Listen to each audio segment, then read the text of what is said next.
semuanya, kembali lagi dengan saya di sini. Terima kasih buat teman-teman penonton setia channel YouTubeku. Makasih udah like, subscribe, dan komen, dan ngedukung aku dalam segala hal. Makasih juga buat teman-teman yang udah ternyata excited banget dengan buku lagu sebelumnya, yaitu lagu-lagu sekolah minggu.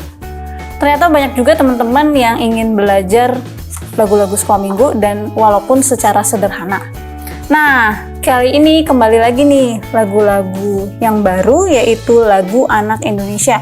Jadi ini bisa dibilang lagu-lagu anak-anak yang dikumpulin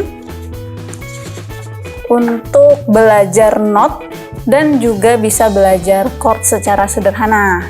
Nih, teman-teman bisa dapatin buku ini di tokonya Sarah, T-nya kecil dan tanpa spasi, atau klik link yang ada di bawah ini. Have a nice day everyone. Bye bye.